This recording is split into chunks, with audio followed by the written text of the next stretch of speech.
Morning everybody, how you doing? Welcome back to the Spurs Talk Show. I'm Sean Butler, Bugsy Malone's just up in front. This is episode 193 of Tottenham Walks. Please do me a favour guys, smash the like button for me on the videos, smash the subscribe button if you haven't already on the channel. I think we're about 6,600 now. Amazing growth, yet again. Thank you to all your support and welcome to the new faces, welcome back to the old ones. I hope you're all happy and healthy. Please also hit the notification bell and drop a comment. Let me know your thoughts on today's very warm, spring-like video. Not a hell of a lot to talk about, guys, today, to be honest. There's no real transfer news, views or clues.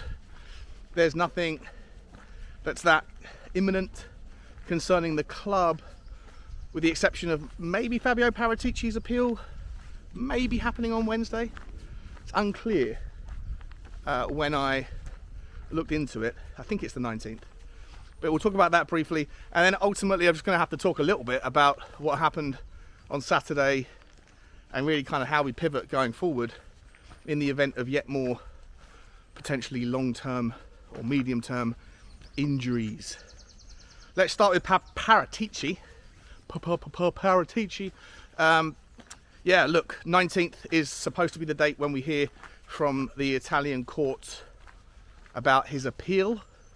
I'm not expecting good news, but there is of course the chance that it could be, the appeal could be upheld, the conviction overturned, and then if that happens, then I guess temporarily Paratici can get back to work, and I would then imagine Daniel Levy would get his litigious side out and go after FIFA, who, as I said before, to me, we're a little bit early in expediting the extension of the ban worldwide before due process was complete.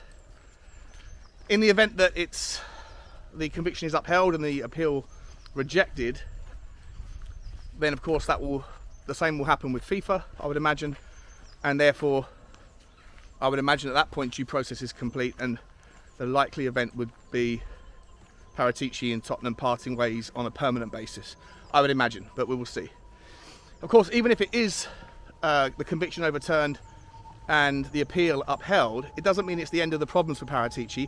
He apparently still does face a criminal case, which may or may not, if things go badly for him in that scenario, may or may not result in his freedom being removed and him having to go back to Italy and spend some time in prison. Again, we will see. No clear information about that to report on yet, but we will see. So keep an eye out for what happens on Wednesday. There's no guarantee that the report or the appeal will be announced then. It's just supposed to be somewhere around then. So that's that. Well, look, guys, I mean, I haven't spoken about it because my computer's been on the blink yesterday, but the Bournemouth game, shambolic. I mean, the performance itself, for the best part of the game, for like 75 minutes of the game, I thought Tottenham dominated, as you would expect, against Bournemouth. They had the first 5 minutes. We had the rest of the half until the Longley injury. And then the 2 goals that we conceded, that was their period. And then from then on, it was all Tottenham all the way through the second half until the 96th minute. So look, it's weird to say it, right, because I actually thought that most of the players were atrocious, but I didn't think the team performance was that horrendous. You know, I thought we dominated the game in the second half. When we went 2-1 down, it was all us. We had 2 or 3 gilt-edged chances to get back into the game. Paratici's miss, Harry Kane's miss, Richarlison's miss. There was loads of high XG chances that should have had better outcomes than they did. But generally speaking, if you're picking through the individuals' performances, there wasn't really anybody that was spectacular. Sonny had a good game. It's good to see Sonny playing well again. Perisic was pretty good in the first half on the left-hand side. Ollie Skip was okay. And I thought Eric Dyer was probably the best centre-back of the 4 that were on the pitch over the course of the 90 minutes. Everybody else, I think, had stinkers. Harry Kane had a stinker. Decky had a stinker. Pedro Porro looked awful. Romero, awful. And of course, Davinson Sanchez. Just a really sad performance for him. And I don't think he'll appear in a Tottenham shirt again this season. I'd be surprised, if I'm honest, if he'll appear in a Tottenham shirt again after what happened on the pitch. I personally, whilst I understand the frustrations of Tottenham fans, you pay a lot of money to go to the ground, and the way this season has panned out, the performances, the inability to hang on to leads late on, the general kind of effort and the football on display, everything that's going on with the managerial surge and the director of football, it looks incredibly rudderless and shambolic at Tottenham at the moment. And so I 100% understand the fans venting their frustrations. I do. But to boo a player who is just incompetent, not disrespectful, and aim it specifically at him, when I think you could have aimed it at any number of players, I personally felt uncomfortable with. I think he was crying when he came off. And like I say, it's not like he tried to play poorly. I think he just isn't good enough. And I think it was probably amplified a little bit by the decision from Stellini to bring him on, knowing that he can't play on the left, and then asking him to play on the right where he's marginally better and certainly more experienced, but in so doing asking allegedly your best centre-back to play out of position as well. Square pegs, round holes, it was the obvious analogy there, and it didn't make any sense. And of course we got punished immediately with him on the right and Pedro Porro. The two of those two, absolutely awful performances from both of them. We get punished, then he goes to half time, then the same thing happens again or something similar, another mistake from Sanchez, and the fans have enough. They boo every time he touches the ball. Stellini's left with no choice but to reverse his decision and go to the decision that he should have done in the first place, which was go to a 4. And then after that, we dominate the game for the rest of the second half. But the damage is done. And so for me, whilst I understand the frustrations of the fans, and the booing is a natural way to demonstrate how you feel, as I say, the booing should have been aimed more generally across the pitch, not reserved for when one player touched it. It's not the same as like when Hossam Ghali, I think it was Hossam Ghali, threw the shirt on the ground under Harry Redknapp's term. It's not the same as Ndombele refusing to jog off the pitch when we're struggling to beat Morecambe in the FA Cup, and he walks off the long way round looking like he's going for a Christmas stroll in the park. That disrespect and lack of care or consideration for the club and for the fans, I think has more justification for the reactions that they got.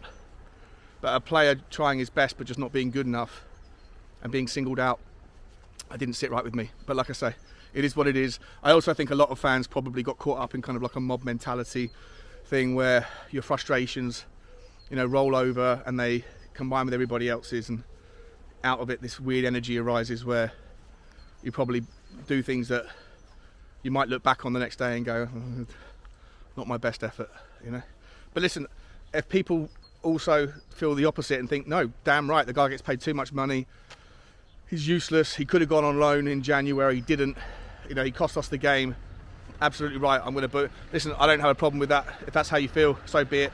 Not how I feel, but like I say, I understand every reasonable frustration right now is understandable for me. You can comprehend why people feel the way they do. The club is an absolute mess, and it looks increasingly like the rest of the season's going to make it look even worse when you think about the teams we have to play, the form we're in, the form other teams are in around us. Aston Villa, what are they, 5 or 6 games that they've won on the trot. Brighton look like they can beat anybody on their day. Manchester United just dismissed Nottingham Forest. I know Newcastle were beaten by Aston Villa, but Newcastle at home are an incredible team, and that's who we've got to go to next. I think we can quite obviously say that, short of there being some ridiculous turn of events where Tottenham's form and everything just pivots 180 and everybody else is around us does the same, then Champions League is over, and now we find ourselves in a race with about 5 teams to see where we finish in Europe. If we finish in Europe, we could finish 5th, 6th, 7th or 8th. Any one of them wouldn't surprise me. And I think when you think about the fact we've got these injuries now piling up again, all in the same areas, like it was during the first half of the season in the forward line, when you had, essentially all around the same time, we were without Sonny, Richarlison, Decky, Lucas Moura, all at the same sort of time. And now it's happening again, but on the left side of our defence. No Paratici, no Sessegnon, no Ben Davies, and now no Longley.